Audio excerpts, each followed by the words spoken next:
Hello, welcome to a quarterly reading update for the first quarter of 2024. Now, I'm on a mission in this video. I'm on a mission, okay? Because I filmed this video previously and it was over 3 hours long. And while I was editing it, I'd had enough. I was done. I had enough of it. I just would not stop talking and talking and talking and talking. And I said, no, delete everything. Get it out of here. Deleted everything. And my mission now is to be efficient. I'm getting down to business. Okay, that's my goal. We gotta get through this and get through this fast. No more yip yapping. I'm sick of it. All right, let's just get started.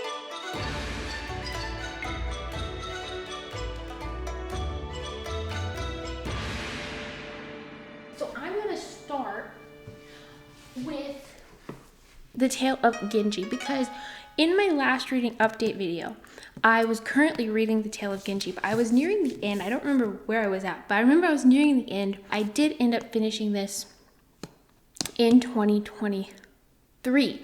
The last day, December 31st of 2023, I finished this. I have to say, I think in that video, I came off as a little bit lukewarm about it. But I would say that when reading the end, and then since finishing, I have come to adore this book. I love this book. I think that as time has gone on, I don't know. I can't even tell you why, but I just keep loving this book more and more. And I also loved the last part. This book ended too abruptly. Let me tell you, too abruptly. I think it's like 1,200 pages. No.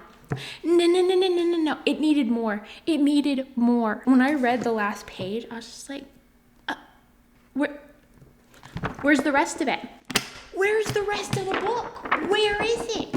I can't. The ending, I don't understand. I think she just must have like passed away and didn't finish it or something because it was too abrupt of an ending. I'm suspicious. I'm very suspicious about it. Very suspicious, but whatever.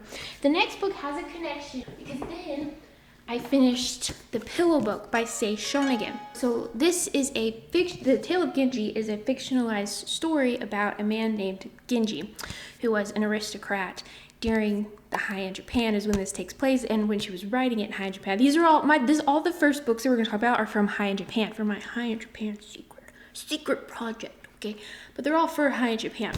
And this is a fictionalized story, but The Pillow Book is Shonagon just writing, it's a nonfiction from Shonagon where she's just writing down a bunch of different things. She'll have lots of times where she's writing lists about things that are distasteful, things that are beautiful. She'll write down little scenes of things that happened in court. She's a court lady. All of the ladies in Heian Japan that we have writings from today, it's really interesting how closely related they all are because all of these women come from kind of the same circle. They all live in Heian-kyo, which is modern day Kyoto. Like, for example, okay, I'll just shut up. Okay, I read these other two. Listen, it's just spoilers, but it's not spoilers. But listen, I read these other two as well. I read As I Crossed a Bridge of Dreams, and I read Gossamer Years, the Gossamer Years is what it's called. So the woman who wrote the Gossamer Years, listen, this might seem chaotic, but listen, you're just gonna make sense. I'm gonna connect it all, and you'll be like, I understand, like you'll get it, okay? The Gossamer Years, the lady who wrote this is known as the mother of Michitsuna, and then As I Crossed a Bridge of Dreams, she's known as the Lady Sarashina. At least that's what Ivan Morris, who translated this. Ivan Morris calls her Lady Sarashina, but she was commonly known as the daughter of like her father's name, Tasuke or something. I don't know. But listen. Like what I'm saying is how closely all these four are connected. So, let's take the mother of Michitsuna was the one written the earliest. So this was written in the 970s. And so Mother Michitsuna, she had a sister who was married to a man who would become the great uncle of Lady Murasaki, and the mother of Michitsuna had a brother who was married to a sister of Shonagon. Okay, and it doesn't stop there. It doesn't stop there. Okay, because the mother of Michitsuna had a niece called a Lady Sarashina. So these are all very closely related to each other. And also to intertwine their lives even further, if we look at Shonagon and Murasaki in particular. So Shonagon, she was a court lady for Teishi, also known as Sadako. And Teishi was married to the Emperor Ichijo. Basically what happens is her father passes away and then her brother passes away. And so now she doesn't have any immediate male relations that can help her position at court. So she's basically very vulnerable at court. She has no backing anymore. So Michinaga, her uncle, who when Teishi's father was alive, him and her uncle Michinaga were fighting for authority, fighting for power. And once her father dies, this gives Michinaga complete open reign to go in and completely take over power. And so Michinaga, gets one of his daughters named Akiko, also known as Shoshi, and he gets Emperor Ichijo to marry her also. And so Emperor Ichijo is married to Teishi and Akiko. Now, one of Akiko's ladies in waiting is Murasaki. So do you see how close in time these two are? Like, they're both serving women who are married to the same man. This was finished at the latest by 1002, and then Murasaki is writing her novel in the beginning of the 1000s. It is cool because, not this one, As I Crossed a Bridge of Dreams. So Lady Sarashina is born in 1008, and she finishes this book, I think, by 1060. She finishes this by 1060. And in this book, she recalls how, as a teenager, she loved reading the Tale of Genji, which is so cool to read, by the way, because she talks about the Tale of Genji and how she wanted so desperately to read the full 54 version of the Tale of Genji. So we know that by the time Lady Sarashina is a teenager, this whole Tale of Genji is complete. All 54 chapters have been written because she's wanting them so badly, because she can only find like little chapters here and there, and she wants the full volume so badly. So Teishi, the woman who Shonagon serves, she becomes empress, and she's given the title of empress in 1000, and then Akiko is given the title of second empress. But then in 1001, Teishi dies during childbirth. Once Teishi dies, Shonagon, there's not much known as to what she does. So she finishes this right after Teishi dies, but it's not really known where she goes after that, what she does. Actually, that's a really common thing with all of these, actually, is when they're done being written, there's basically no concrete evidence as to what any of these women do, where they go, what the end of their life is like. I would say my favorite, well, not obviously my favorite is the Tale of Genji, but out of the Nikki, so these are all called like Nikkis. So that's like a diary, or I always see it referred to as diary, as like an English, what is Nikki?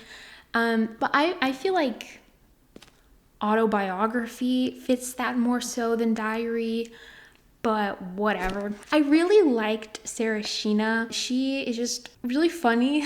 Obviously her life is sad towards the end, but all of these ladies' lives kind of suck, you know? I mean, Shonagon seems great, but her life was also really sad towards the end. She just doesn't say anything about it. And that is something I really, really enjoyed about hers, is all of the Heian Japan stuff that I've read, all of it has a feeling of sadness to it. But Shonagon stands out completely in that hers has like no trace of sadness.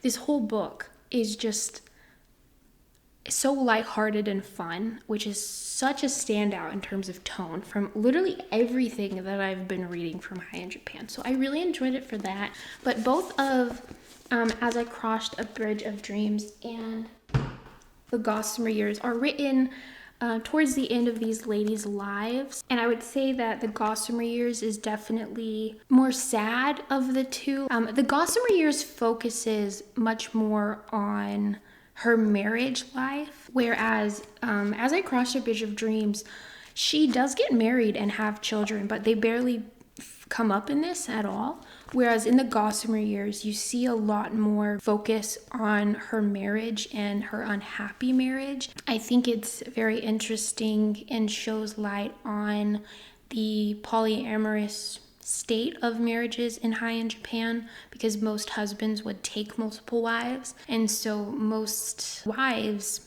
aren't, the only one that their husband has to give affection to. And you really just see how unhappy and how unsatisfied these polyamorous relationships make the people of Heian-kyo. But yeah, so I read these 4, and then I read The World of the Shining Prince by Ivan Morris. Ivan Morris translated, like I said, this is translated by him. He also has a translation of the Pillow Book. Mine is not translated by him. Mine is translated by Meredith McKinney, but I believe the first translation of the Pillow Book into English was by Ivan Morris. This one's not translated by Ivan Morris. It's translated by Edward Seidensticker. I don't know if that's how you say it, but he's also a very prominent translator from classical Japanese to English. I believe he has a Tale of Genji translation as well, I think. This was incredible. I loved this book so much because this book is basically a nonfiction book about the aristocratic society of Heian Japan. But hence the name, The World of the Shining Prince. This is a look at Heian-kyo and the people of Heian-kyo, but through the eyes of the Tale of Genji. So the Shining Prince refers to Genji. In the Tale of Genji, Genji is referred to as Shining Prince. So hence the name of this book, The World of the Shining Prince. It's looking at things in the Tale of Genji, looking at scenes, and he'll kind of mention some scenes and then really zero in on, okay, like we see this scene that she wrote, and then going through that and looking at how that sheds light on actual aspects of their society.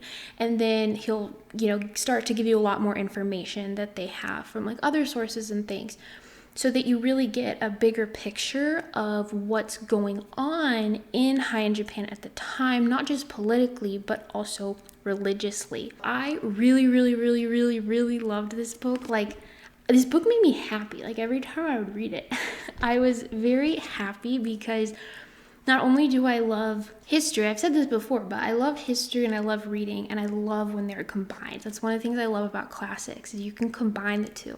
And this is like doing that. He's taking the Tale of Genji, which I love, and combining it with history. And I just loved that so much. I don't know how enjoyable this book would be if you haven't already read the Tale of Genji. Obviously, if you haven't already read the Tale of Genji, this book's going to spoil things that happen in the Tale of Genji, of course. But I'm not sure. I'm not sure what it'd be like to read this if you haven't already read it. I mean, you can just read the Tale of Genji. Just read the Tale of Genji, and then you can read this book afterwards. That's perfect. Okay, I also read The Tale of Lady Ochikubo. They don't know who this was written by, but it was translated by Wilfred Whitehouse and Aizo Yanagaisawa. Let me show you. Do you see? Can you kind of see? Yeah, it's kind of I would say it's a Heian Japan Cinderella story, if you will. The lady that this book centers around, she is called by her stepmother Ochikubo, Lady Ochikubo. Ochikubo means like the basement room, like the lower room. And that's because she was forced to live in kind of the basement, the lower room. That's where the Lady of Ochikubo comes from. This is basically Lady Ochikubo going from being, it's literally classic Cinderella story, like, you know, being mistreated by her stepmother and her family, and then this man comes along and saves her and rescues her and then like gets revenge for her and stuff like that. That's basically what this book is. I liked the first half of this. I think the second half was really boring. I didn't enjoy the second half as much, but I think the first half for me was more interesting. Yeah, this wasn't my favorite, but I am happy that I read it. Lady Sarashina, she was obsessed with reading stories. That was like, she would spend all day daydreaming and reading books. And this is an example of like one of the books that she could have read. I did also read The Tale of the Bamboo Cutter, which is a much smaller story, but it's also an example of that. Then I have more for Heian Japan. I've been in my Heian Japan era lately, okay? Because I'm, you know, working on my project, okay?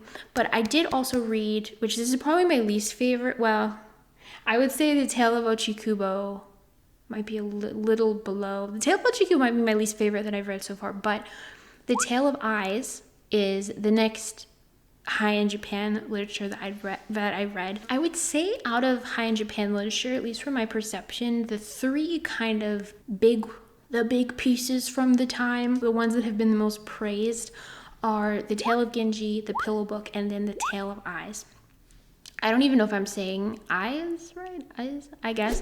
That's just how I'm gonna keep saying it. Sorry. So this I got on my Kindle. This way I don't have it, and it is quite short. It looks longer. I don't remember, maybe like 300 to 400 pages, but in actuality, it has 125 sections, and each section takes about a page, maximum 2 to 3 pages, like max. Most of them are about 1 to 2 pages. Like each section has a little story accompanied with a poem or poems, depending on the length of that section. So it's actually quite short. If you see the physical copy of it, the introduction's quite long, and then like the whole half, like second half of the book, is commentary on each section that's included in there. And I don't remember who this one's translated by, but I'm sure I'll have it up on the screen somewhere. Now, in terms of who wrote this, I don't think that there's any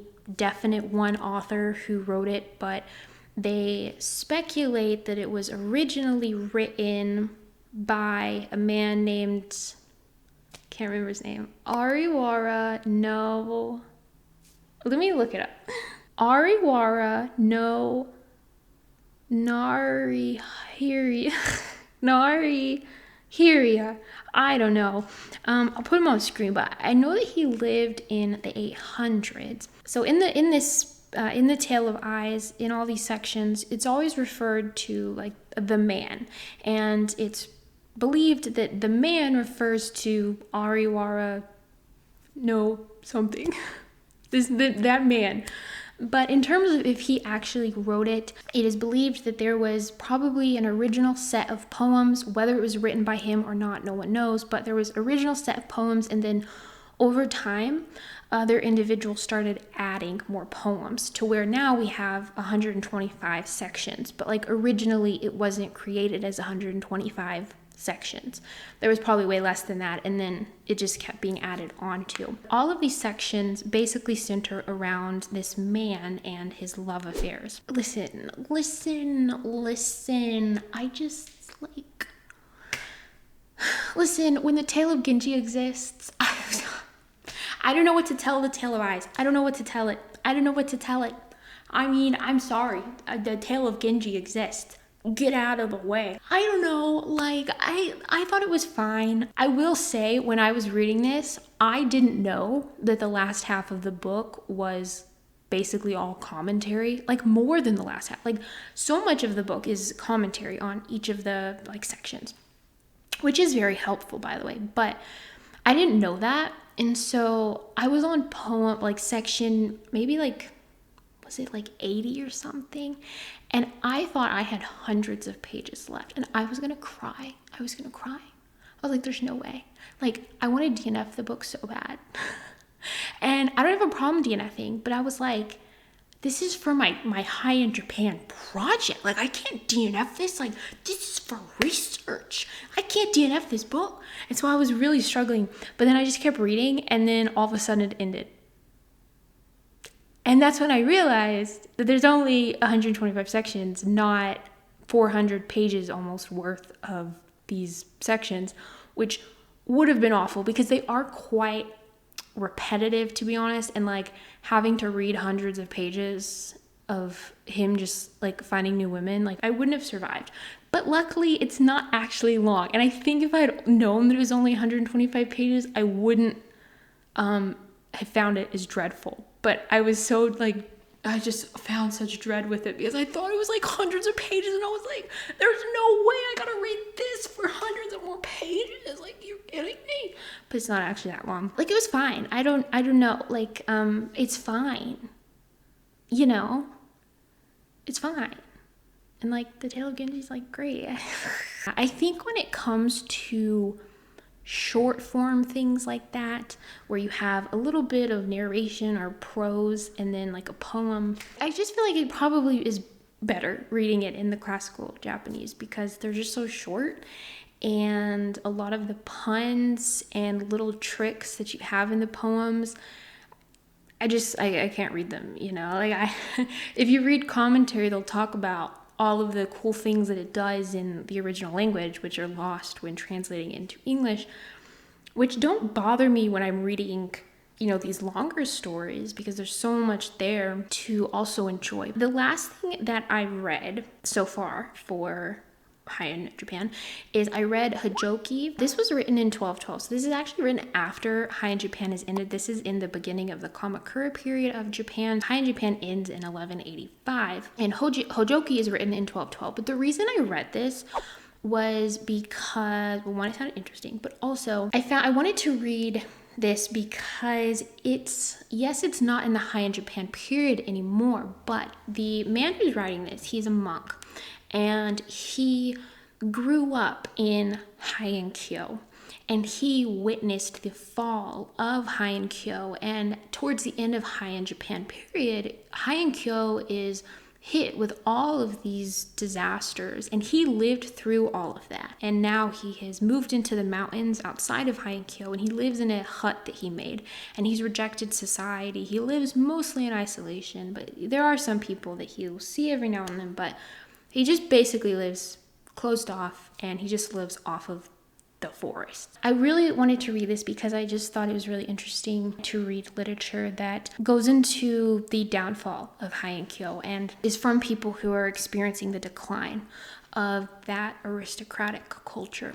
And so that's why I read Hajoki, and I really liked it. It's really short, I think maybe maximum 90 pages. He talks about kind of a common theme that you'll find in a lot of Heian Japan literature, but just how fleeting the world is, and I really liked it, and I'd really recommend Hajoki. And it's short as well, if that matters to you.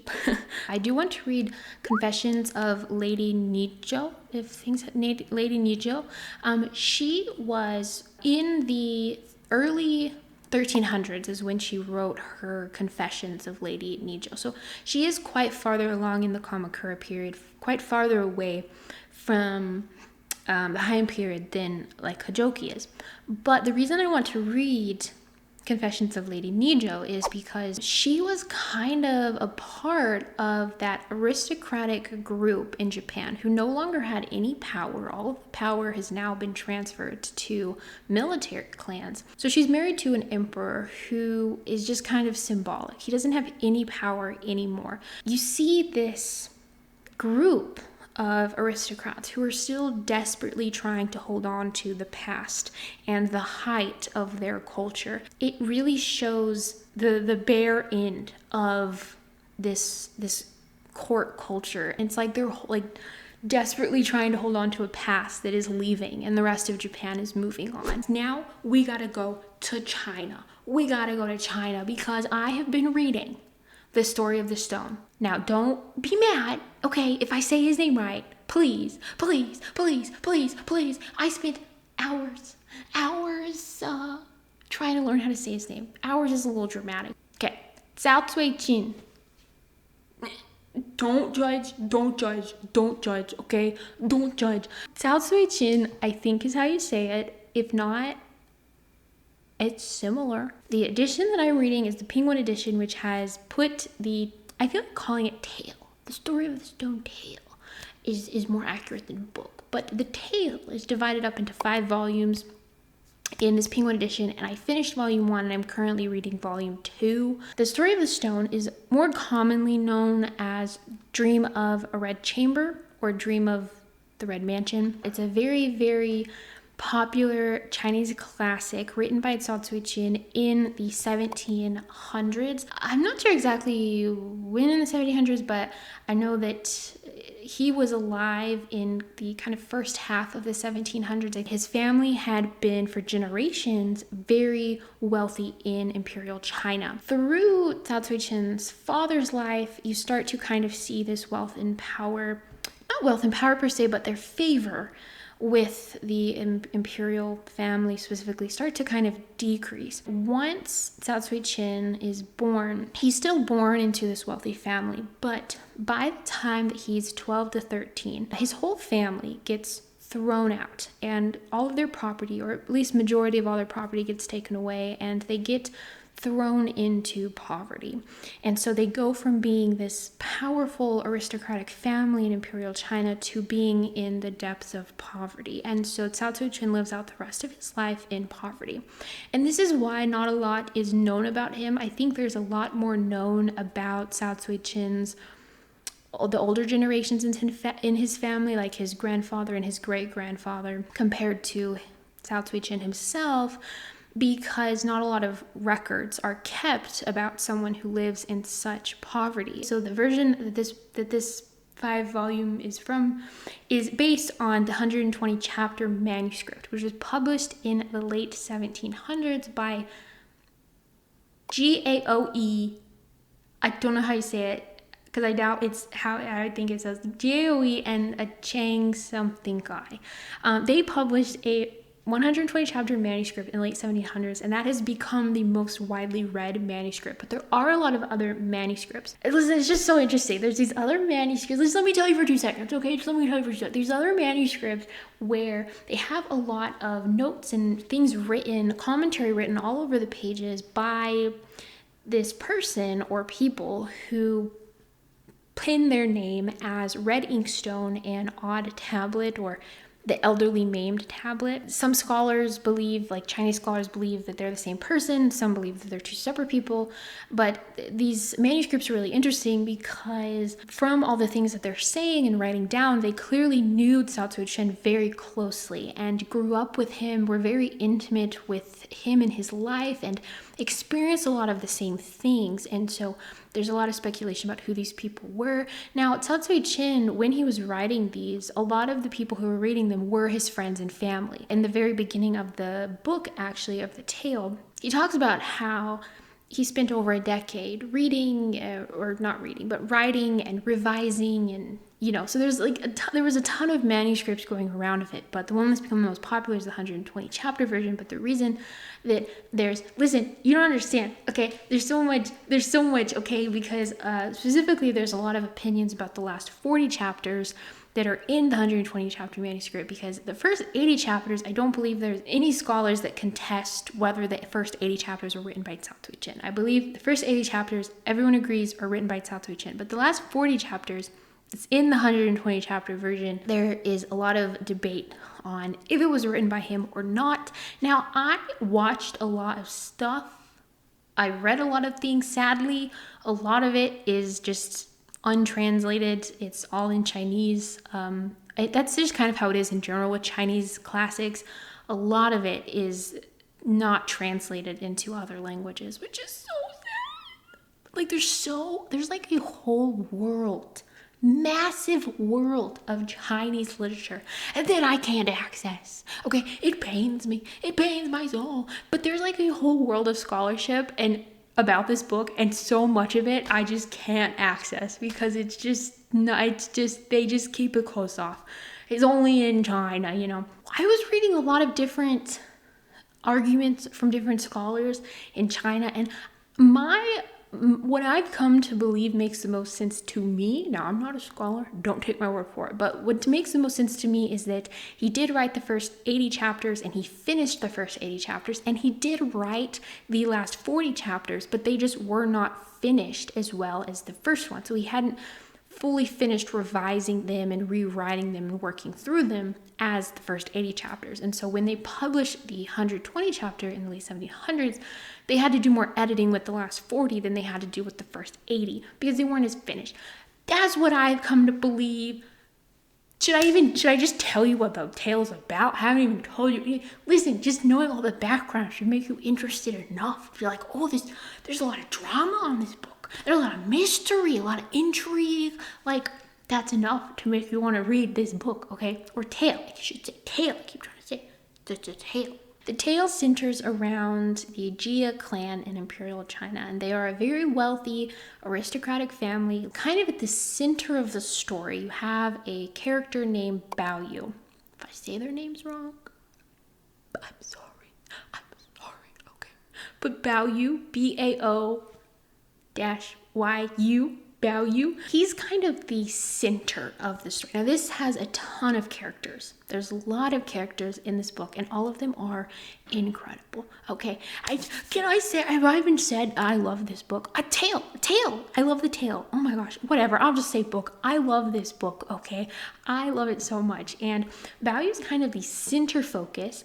I would say two other characters who also have a lot of screen time, if you will, are Daiyu, who's my favorite character, Dai/Yu. She's my favorite character. I love her so much, but also Bao Chai. When you start this book, you start the book and there's a goddess who's repairing the sky, and she's basically gone to this mountain and like melted it down and molded it to make these building blocks to help repair the sky. And she's finished repairing the sky, and there's one stone that she made that's left behind. Now, since this stone had been molded and created by a goddess, it has magical powers. So, like, it can talk, it can move, it can change its size.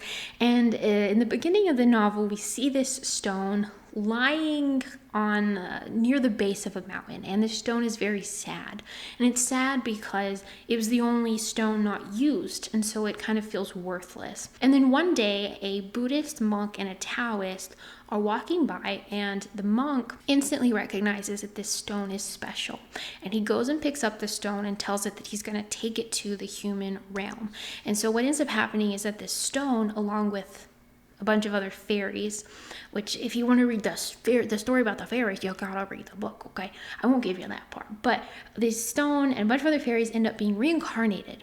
And then their story of who they're reincarnated to is the story of the Jia clan. So like the stone is reincarnated basically into Bao Yu. And like these other fairies are reincarnated into all the women around him. Now, one thing that I really, really, really, really love about this book is the women in this book. So like this book is very unique in that basically all of the characters are females. Now Bao Yu is kind of he's kind of the really only male character. There are other male characters in the book, but in terms of the characters that are given a lot more focus, it's really just Bao Yu and all of the other female characters. It's rare for me to come across a classic that has a lot of female characters, but not just that has a lot of female characters, but that gives these female characters such depth, such uniqueness. I mean, all of the female characters in this book feel like real human beings, which like, if you've read a lot of classics, you know that a lot of times the female characters are just, they're very boring, they're very basic compared to like the male counterparts and things. So not only does this book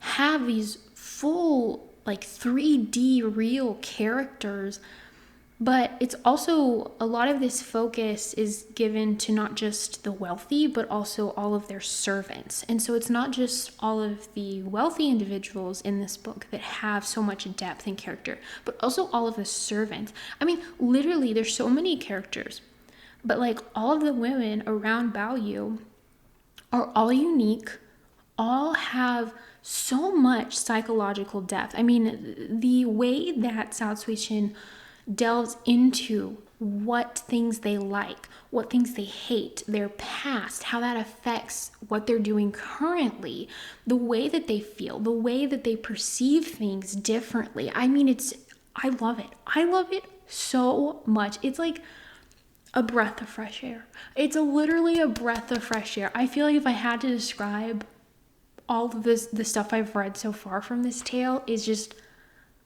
when I pick it up, I feel like I'm drinking a cup of cool spring water. It's so refreshing. All of the characters are so, it's so cool when you have such a huge cast of characters, but all of them, like, the author has put in the time and care to make all of them unique and feel like real human beings. I'm just loving this tale so much, and I'm definitely going to continue reading it. You know, I was going to move back to Japan for a second, but maybe first I will just quickly mention I'll stay in China.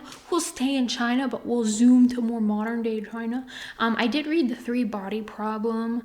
I don't remember who's by. I don't have the book anymore. I already gave it to someone else. So I've read sci-fi books in the past, but I've never read like too many of them. But the reason I really enjoyed The Three Body Problem was because it was very clear that the author had a background in math and in science. And I looked it up, and I know that he graduated from a like hydraulics or something university in China, and then went on to become a engineer at a hydro plant, and then became eventually a senior engineer at that hydro plant before becoming an author. A lot of the sci-fi that I've read, it tends to be quite tame in terms of delving into really how the author has taken science and math of today and like twisted it to make their own kind of sci-fi world.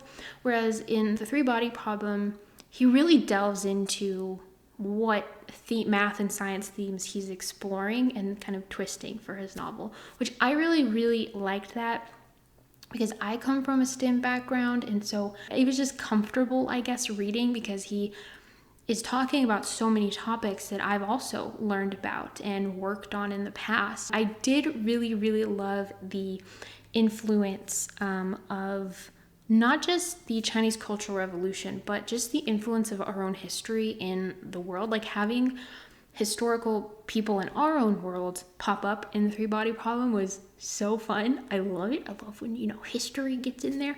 And I also loved the beginning of this book during the Chinese Cultural Revolution. The Chinese Cultural Revolution is very much portrayed negatively in this book. Like, it really showcases how horrific it was. And I was surprised that he did that living in China. I don't know. I guess I had the perception they couldn't write about China in such a harsh way, but maybe things have changed or whatever. So yeah, I really enjoyed it. I don't watch TV, so I'm not going to watch the Netflix show anyway, but let's go to Japan for my next book. The next book that I'm going to talk about is Musashi by Eiji Yoshikawa. This is a book that I feel a lot of people would really enjoy, even if they're not into classics, or they feel intimidated by classics, or if they're just intimidated by long books in general, which, why would you be? Big books are better. But if you're intimidated by bigger books in any way, or by older books in any way, this is perfect. This book was so fun. Oh my gosh, I'd actually never heard of this. I had seen it on Goodreads. If you have a book, like if you click on a book, it'll show you books that are similar.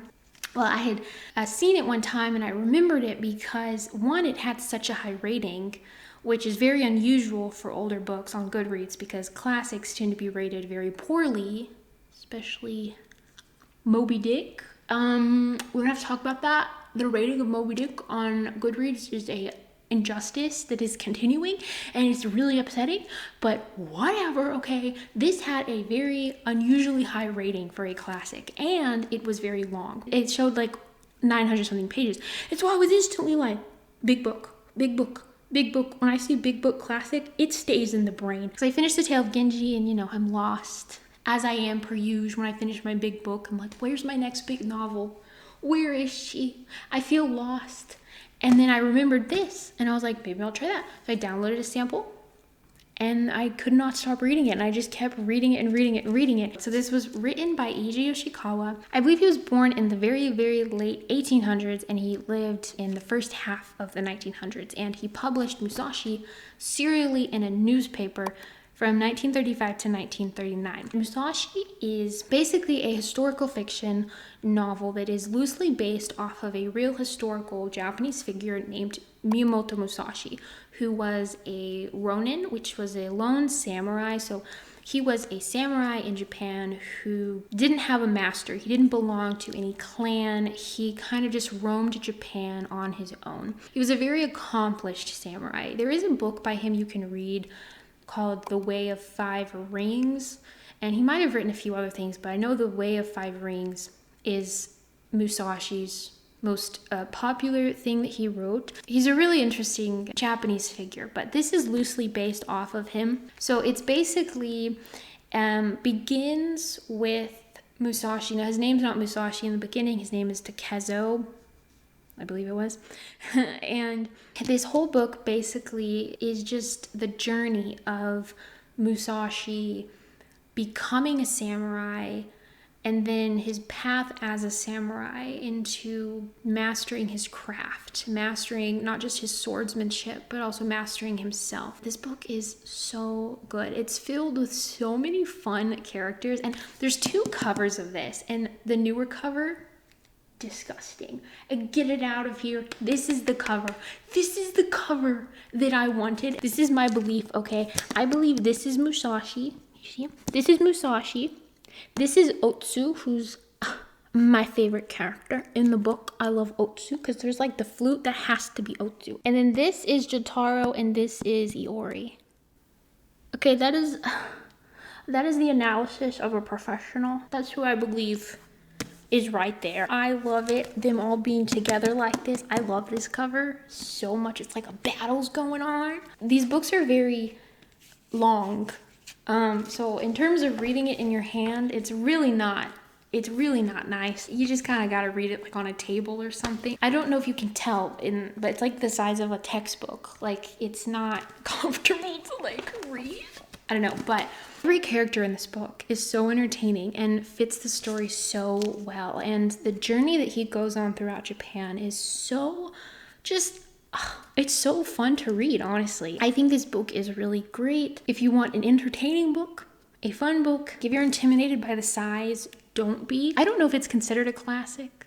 I mean, 1930s, that's enough to be considered a classic, right? 1930s. I don't know, but it's a classic, I believe, and it's big, but I think that people who might be scared of those 2 things, if they read this, they wouldn't even notice that it was a long classic or whatever, because it reads very fast. I do have Taiko. This is also by Eiji Yoshikawa, and it takes place during the same time period as this, but obviously follows different people. I have read a part of this sample like months ago, and I really want to read this one. And now we're going to talk about the last book that I read, which was Femina by Janina Ramirez. This I heard about because of Willow from Willow Talks Books, who's basically my favorite booktuber. I love her so much. So this is a nonfiction book about the Middle Ages, and it's specifically about women in the Middle Ages. I think I had gone into this with the impression that it was kind of like a chronological history of the medieval ages,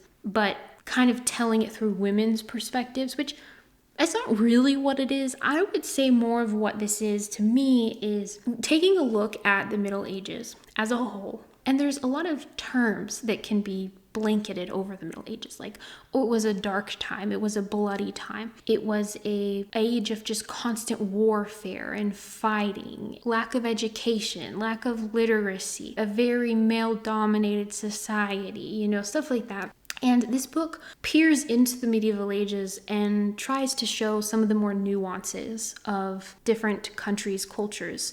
There's different countries that she'll go to in this book, and through writings left behind by women, through archaeological evidence left behind by women. She'll take these finds and use them to show us the nuance of these different medieval cultures. So she showcases a lot of different women from the medieval ages throughout this book and shows how they didn't just all fit into this box. The idea that it was a male-dominated society throughout all of medieval Europe, this showcases that not all women fit into that you have women who became rulers and became very powerful women, maybe not of kingdoms, but of monasteries or of land. You also have women like Mary Kempe who were very outspoken. It really showcases a lot of the nuance of women's roles in society. She talks about the Loftus Princess, Burka Warrior Woman, Marjorie Kempe, who I just mentioned. She talks about Hildegard,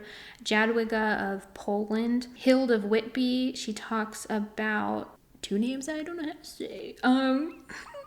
Sinethrith and Ethelfled. I don't know. Their names are on the screen. For some women, she looks at archaeological evidence that has been left behind. And then for some women, she looks at the writings that they have left behind, like with Hildegard or with Marjorie of Kempe. She even mentions Julian of Norwich because apparently Marjorie of Kempe met Julian of Norwich and talked with her. I was like, that is some interesting lore. I did not know that. But all right, that is it. That is all of the books that I have read so far this year. Maybe it won't be 6 months before my next video. Who will know? Who will know? We'll just have to see. I've had so much fun reading lately, and I hope that you have too. Bye-bye.